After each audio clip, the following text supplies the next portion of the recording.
روایت ہے ان الشیطان یجری من الانسان مجری الدم کہ شیطان انسان کی رگوں میں ایسے دوڑتا ہے جیسے خون انسان کی رگوں میں دوڑتا ہے۔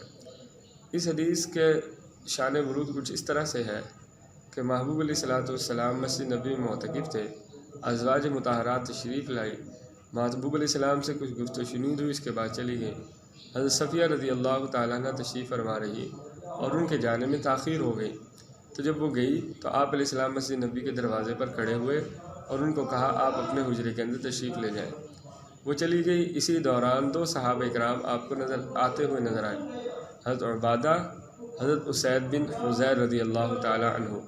تو آپ علیہ السلام نے ان کو کہا یہ آپ کی اماں حضرت صفیہ رضی اللہ تعالیٰ عنہ تھی۔ انہوں نے کہا یا رسول اللہ ہم آپ کے بارے میں تو بدگمان نہیں کر سکتے۔ تو آپ نے یہی حدیث پڑھی اور اس حدیث سے یہ بھی معلوم ہے کہ جس کے بارے میں شبہ ہو وہ اپنے شبہ کا خود ازالہ کرے۔